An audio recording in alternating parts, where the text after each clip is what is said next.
নমস্কার বন্ধুরা, মুকেশ আম্বানি আর রতন টাটা দুজনের বড়লোকের চর্চা কে শোনেনি। যেখানে কোনো স্বামী একটি গাড়ি কেনার জন্য খরচ করে না, সেখানে মুকেশ আম্বানি তার স্ত্রীকে একটি নয় দুটি নয় বরং তিনটি প্রাইভেট জেট গিফট করেছে। কিন্তু প্রাইভেট জেট, প্রাইভেট কার আর আলিশান বাংলোর মালিক মুকেশ আম্বানির কাছে কেবলমাত্র 6টি কোম্পানি। এদিকে যদি রতন টাটার কথা বলা যায়, তাহলে একটি ছোট বাংলোয় থাকা রতন টাটার কাছে 135টি কোম্পানি। এখন আপনারাই বলুন, 6 ভার্সেস 135 কার পকেট হলো ভারী? এর উত্তর হয়তো আপনাদের কাছে নেই আর আমার কাছেও নেই, কিন্তু হয়তো আমার এই ভিডিও দেখার পর আপনি এর উত্তর দিয়ে দেবেন। দেখা যায় তো এশিয়ার সবথেকে ধনী হওয়ার টাইটেল এখন মুকেশ আম্বানির কাছে, আর রতন টাটা যদি তার পুরো ধন তার হাতে নিয়ে নেয়, তাহলে সেও এই এশিয়ার কেন পুরো দুনিয়ার মধ্যে ধনী ব্যক্তিদের প্রথম শ্রেণীর তালিকাতে আসতে পারেন। কিন্তু তিনি এটা কেন করেন না? চলুন তাহলে এই সমস্ত প্রশ্নের উত্তর জানার জন্যই শুরু করা যাক আজকের ভিডিও। আর এই দুই ব্যবসায়ীর ধন দৌলত আর বিলাসিতা ভরা জীবনের কথা জানা যাক। মুকেশ আম্বানি ভার্সেস রতন টাটা, কার শো অফ সব থেকে বেশি? তাহলে নাম্বার 1-এ কথা বলা যাক দুই কোম্পানির শুরু থেকে। টাটা কোম্পানি শুরু হয়েছিল 2100 টাকা থেকে, যা একটি টেক্সটাইল কোম্পানি দিয়ে শুরু হয়েছিল, যার নেটওয়ার্ক এখন 5 লাখ কোটি ছাড়িয়ে গেছে। কিন্তু 2100 টাকা থেকে 5 লাখ কোটির এই সফর কিছুটা সহজ ছিল না, কারণ 1939-এ জামশেদজি টাটার জার্নি মাত্র 14 বছর বয়স থেকেই শুরু হয়ে গিয়েছিল, যখন তার গ্র্যাজুয়েশন শেষ হয়নি। আর তার পুরো সংসারের দায়িত্ব চলে আসে তার ওপর, যাকে পূরণ করার জন্য তিনি মাত্র 2100 টাকা অনেক কষ্টে একত্র করে টেক্সটাইলের কাজ শুরু করেন। এরপর যখনই কারবার জমতে শুরু করে, তখন জামশেদজি প্রথমে নাগপুরে একটি টেক্সটাইল মিল শুরু করেন। বলা হয় ওনার ওপর মা লক্ষ্মী কিছুটা এমন সদয় হন যে সেই লাভকে দেখে ওনার 3টি বড় প্রজেক্ট শুরু করার কথা মাথায় চলে আসে, যাতে না কেবলমাত্র ওনার বরং পুরো দেশবাসীর সুবিধা হবে। কিন্তু তিনি তার এই স্বপ্নকে পূরণ হতে দেখতে পাননি। এরপর ওনার রাস্তায় চলে ওনার ছেলে, যার নাম দোয়াবজি টাটা ছিল, আয়রন স্টিল কোম্পানি আর হাইড্রো ইলেকট্রনিক্স পাওয়ার কোম্পানি শুরু করেন, যা করে তিনি ওনার স্বপ্ন পূরণ করেন এবং ইন্ডিয়াতে প্রথম শুরু করেন ইন্ডিয়া ইনস্টিটিউট অফ সায়েন্সের। কিন্তু বন্ধুরা, একে বয়সের প্রভাব বলুন বা কপালের লিখন, ওনার ভাগ্যক্রমেও তাড়াতাড়ি পৃথিবীর থেকে বিদায় নেওয়া ছিল।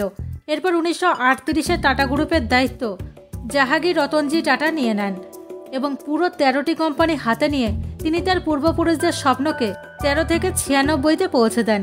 এতটুকুই নয়, এরই সাথে জেআরডি টাটা ইন্ডিয়ার প্রথম এয়ারলাইন্স টাটা এয়ারলাইন্সে শুরু করেন। এরপর তাকে গভর্নমেন্ট তার কবজায় নিয়ে নেয় এবং নাম পরিবর্তন করে এয়ার ইন্ডিয়া করে দেয়। এই সমস্ত কিছুর পর পূর্বের 3 পূর্বজদের নাম আর তাদের কাজকে আগে বাড়ানোর দায়িত্ব আসে রতন টাটার ওপর। তিনি একে বড় দায়িত্বের সাথে পালন করেন। আর আজ টাটা ইন্ডাস্ট্রির নাম এতটাই ফেমাস করে দিয়েছেন যে বাচ্চা থেকে বাচ্চা টাটার নাম জানে আর টাটার সাথে কাজ করতে চায়। আর এই জন্যই আজ টাটা কোম্পানির নেটওয়ার্ক 5000 কোটি পৌঁছে গেছে।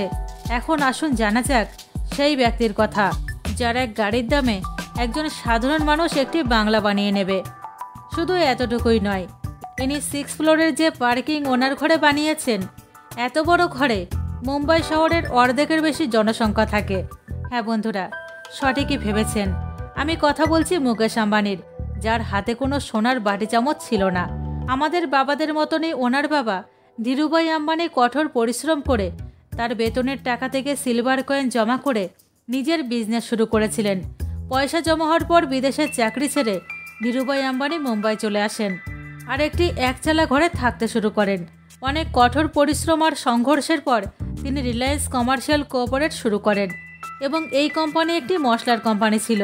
যখন তিনি মশলার কোম্পানিতে সেট হয়ে যান, তখন তিনি বিমল নামের এক কাপড়ের ব্যবসা শুরু করেন। কিন্তু বিমল মানুষকে লালচ দিতে ফেল হয়ে যায় এবং কাস্টমারের রেজাল্ট ভালো আসে না। এরপর সেই কোম্পানিতে তাদের স্টককে ইনভেস্ট করিয়ে তাদের স্টককে বেচতে শুরু করেন ধীরুভাই আম্বানি। কিন্তু এটা অনেক বড় চ্যালেঞ্জ ছিল, কারণ যে সময় মানুষ ইনভেস্ট করতে জানতো না, ওই সময় ধীরুভাই আম্বানি আইপিওতে ইনভেস্ট শুরু করেন।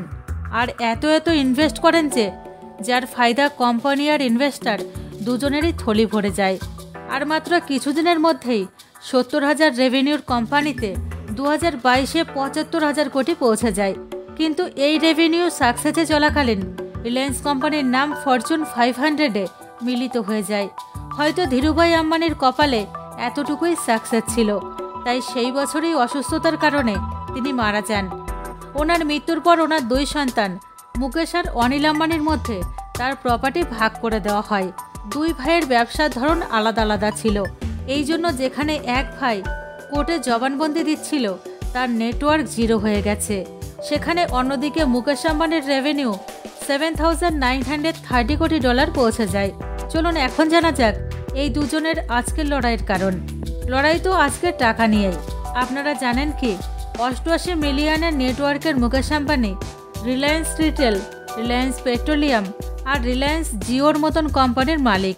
অন্যদিকে 135টি কোম্পানি হওয়া সত্ত্বেও টাটা কোম্পানির নেটওয়ার্ক সবসময় আম্বানির থেকে কম থাকে। আসলে এমনটা কেন? এটা তো আমরা সকলেই জানি যে রিলায়েন্স এখন লিমিটেড সেক্টরেই কাজ করে, যেখানে টাটা গ্রুপ মোটামুটি সব ফিল্ডেই কাজ করেন, যেমন স্টিল, কেমিক্যাল, আইটি, অটোমোবাইল ইত্যাদি ইত্যাদি। 135টি কোম্পানির সাবসিডি হওয়ার পরেও টাটার নেটওয়ার্ক এত কম কিভাবে? চলুন আপনাদের কিউরিসিটি শেষ করে জানিয়ে দিই। মুকেশ আম্বানির নেটওয়ার্ক এই জন্য বেশি কারণ তার কোম্পানির 48% শেয়ার তার নিজের নামেই, অন্যদিকে অর্ধেকের বেশি শেয়ার তার নামে। এখন সাধারণ ব্যাপার হলো যত বেশি কোম্পানির শেয়ার হোল্ডার মালিকের নামে থাকবে ততই মালিকের ফায়দা।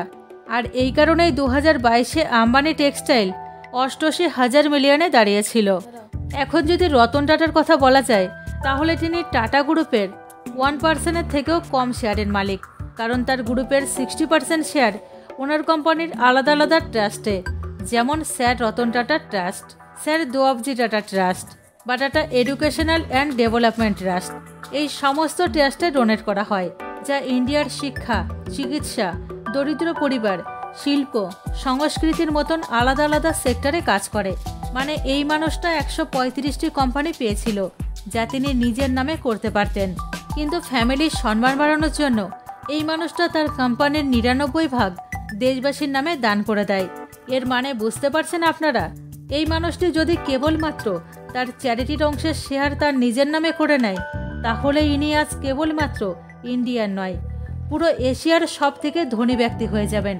কিন্তু বলা হয় না, যেমন খরচ তেমন চর্চা। ঘর বাড়ি পয়সা দুজনের কাছে সব কিছুই আছে, তাও কেন আমরা দেখি একজন খরচ করে আর অন্যজন দান করে। একজনের চর্চায় হেডলাইনে থাকে আর একজন পেছনে থাকে, কারণ পয়সাই কথা বলে। আর যে মানুষকে দেখায় তার পয়সা একটু বেশিই কথা বলে। এই জন্য যখন আম্বানি তার ছেলের বিয়েতে 110 কোটি টাকা খরচ করে তখন তার চর্চা অনেক জোর সোরের সাথে হয়, অনেক জোর সোরের সাথে শোনা যায়। আর যে মানুষটা আমাদের পেছনে আমাদের সাহায্যের পর সাহায্য করে চলেছে সেই মানুষের কোনো চর্চা হয় না। আর যেমনটা আমি আপনাদের একটু আগেই বলেছি, মুকেশ আম্বানি 1 বা 2 বার নয়, 3 বার নীতা আম্বানিকে 1000 স্কোয়ার ফিটের জেট গিফট করেছে, যার দাম কোটি কোটি টাকা। এতে এনাদের খরচ শেষ হয়নি। এনাদের কাছে একটি ইয়টো আছে যা স্পেশালি সোলার গ্লাসে করা হয়েছে, যার দাম 700 কোটি রুপি। এখন স্বামী যদি এত খরচ করে তাহলে স্ত্রী কিভাবে পেছনে থাকে? নীতা আম্বানিকে সব সময় ব্র্যান্ডেড কাপড়, ব্র্যান্ডেড ওয়াচেস, দামি দামি জুয়েলারি আর দামি দামি ব্যাগের সাথেই দেখা যায়, যার এক একবারের পোশাকের কোটি কোটি টাকা দাম। অন্যদিকে যদি রতন টাটার কথা বলা হয় তাহলে ওনার লাইফলাইন সব সময় অতি সাধারণ হয়ে থেকেছে, আর তিনি সব সময় ওনার পয়সা দেশের মানুষের উপকারের কাজে খরচ করেছেন, যাতে ওনার দেশ, ওনার দেশের মানুষ আগে বাড়তে পারে, দেশের মানুষের সাহায্য হয়, দেশের মানুষ শিক্ষা পায়, দেশের মানুষের চিকিৎসা হয়, যার সফলতায় এখন টাটা হেলথ আমাদের 29টি রাজ্যেই ছড়িয়ে পড়েছে। টাটা গ্রুপ এখন ছোট বড় সমস্ত গ্রুপে কাজ করছে, মানুষের পাশে এসে দাঁড়িয়েছে বিনা কোনো স্বার্থে। এখন তো আপনারা বুঝেই গেছেন কার সম্মান বেশি। একজন যখন দামি পারফিউম লাগায় তখন তার পারফিউমের চর্চা নিউজের শিরোনামে থাকে, আর অন্যদিকে একজন নিঃস্বার্থ চুপচাপভাবে মানুষের সেবা করে যাচ্ছেন। এখন আপনারাই বলুন, দুজন ব্যবসায়ী একইভাবে কঠোর পরিশ্রম করে তাদের কোম্পানিকে আগে বাড়িয়েছেন, যার মধ্যে একজন মানুষ মানুষের পেছনে থেকে চুপচাপ তার কাজ করে যাচ্ছেন, আর অন্যজন ছোট ছোট খরচ করে লাখ লাখ টাকা খরচ করে চর্চায় আসছেন। এই বিষয়ে আপনাদের মতামত কি? অবশ্যই কমেন্ট সেকশনে জানাবেন। সাথে ভিডিও ভালো লাগলে চ্যানেলটিকে সাবস্ক্রাইব করে পাশে থাকবেন এবং এমনই সমস্ত ভিডিও আগেও দেখার জন্য ভিডিওটিকে অনেক অনেক শেয়ার করবেন। ধন্যবাদ।